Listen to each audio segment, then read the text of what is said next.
Good day to you. My name is Jared. I'm from Fast Forward Film. I've lost my beard. I actually went to a fancy dress party. I went as this guy here. If you can guess who it is, leave a comment down below. But for now, I'm going to talk to you about my 3 top tips on how to improve your workflow for pre-production, while shooting and post-production. Let's just get straight into it.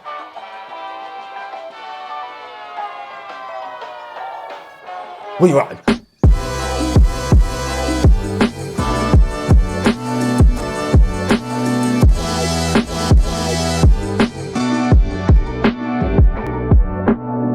Tip number 1, as videographers, you'll always have to be dealing with storage, whether that's SD drives, SSD drives, SD cards, all the like that. And for me personally, I found it pretty tricky. Me and Reese often are on sets and we need to use our laptops and we're transferring footage to and from different hard drives onto different computers all the time.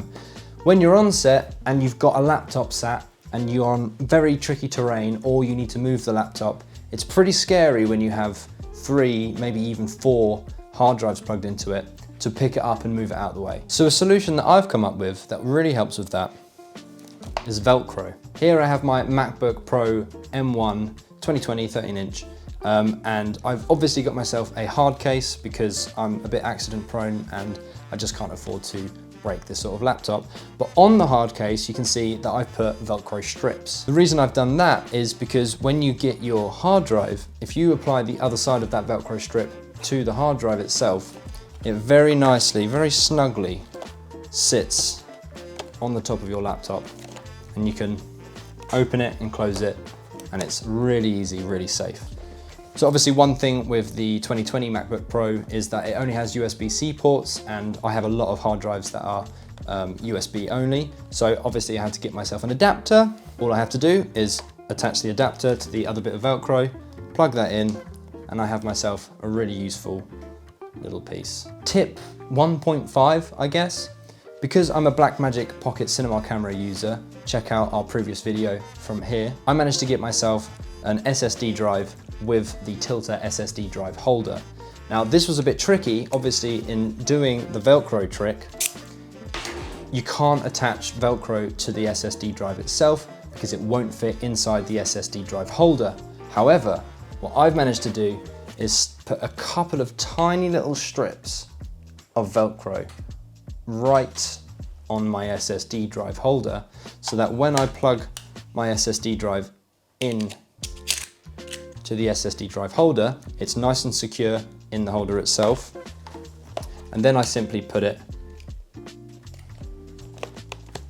on the back of my laptop, just like it's any other hard drive. With the 90-degree USB-C cable, I can then plug that straight into the laptop. I've got myself a fully fledged multi-hard drive laptop unit. Just so easy, and it keeps all your footage nice and safe. Brilliant. Tip 2. Batteries. Every videographer needs them, whether it's to power your lights, whether it's to power your camera. It could be V-mount. V-mount? It could be V-mount, it could be NPF. For me personally, with the Blackmagic setup that I've got, I'm currently using NPF 550s and 990 batteries. Something that's really important to note, if you've got a lot of batteries, even if you have a few, it's always a good idea to number them.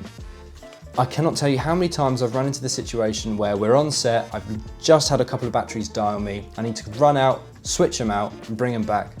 If I do a whole day shoot, maybe an 8 to 10 hour shoot, and I've already gone through maybe 3 or 4 batteries, and I head to my case and I look through my batteries and I find that I cannot tell the difference between which ones have been used and which ones haven't been used, you can end up killing a lot of time, a lot of valuable time that you could be spent setting up for the next shot, taking more footage, blah de blah.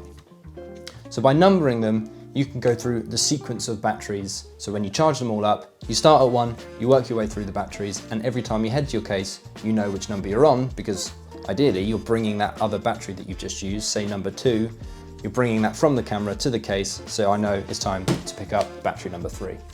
Simple, easy, lovely. Tip numero 3.